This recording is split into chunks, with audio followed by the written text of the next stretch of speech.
This is Decaying, and welcome to the channel. Today I'm going to try my hand at a little trailer breakdown video for The Division's Agent Journey trailer. I'll leave a link in the video to the actual full trailer. This first part of the trailer, we see elements of what seems to be the single player story for The Division, against some Rikers, some other agents, hunting for the cure, and really bringing back New York to what it should be. And this next part of the video, we're really going to be diving in to the base of operations. Now, some information about the base of operations has already been known, but this first freeze frame that I'm going to point out shows three different wings: a medical, a tech, and a security. Now, this next part of the trailer walks us through the base of operation. Through each wing, we see the AI or the companions that have joined us as we've changed this base of operation because we are completing the quest associated with that wing. In this next freeze frame, we're going to see two things. One, how the percentages in the top right corner change based on those quests, and as well in that bottom left, a possible K9 unit companion. I'm really excited about that one. After leaving the base of operations, we see the agent exploring the environment of New York, preparing to engage with these AI enemies. We see the combat that I'm really excited about because of the third-person element, as well as the different abilities used in combat. After defeating the AI, we get a brief look at the gear that agents will be able to acquire out in the environment of New York. Now, in this freeze frame, we're seeing the weapon system, the customization that comes along with that. And I'll have a video out shortly going a little bit more in depth into that system.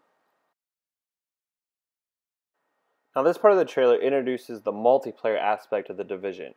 It talks a little bit about the other social spaces besides the base of operation. Now, this is interesting to me because besides the base of operation, it sounds like we'll have little checkpoints out in the environment.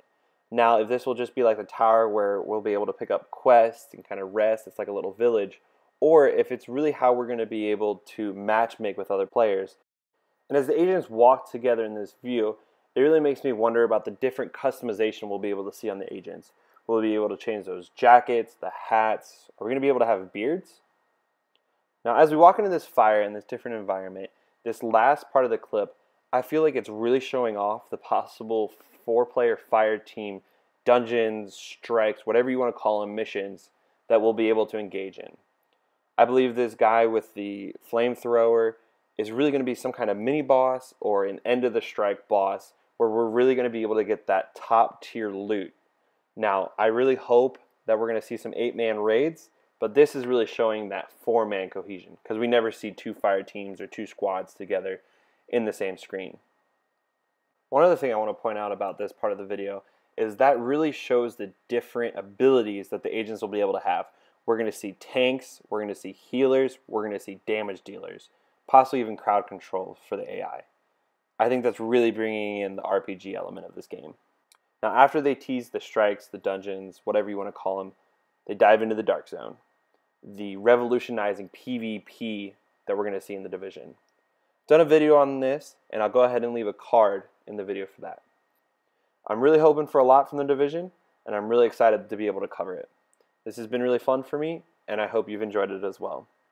This has been Decaying, and I'll see you in the Dark Zone.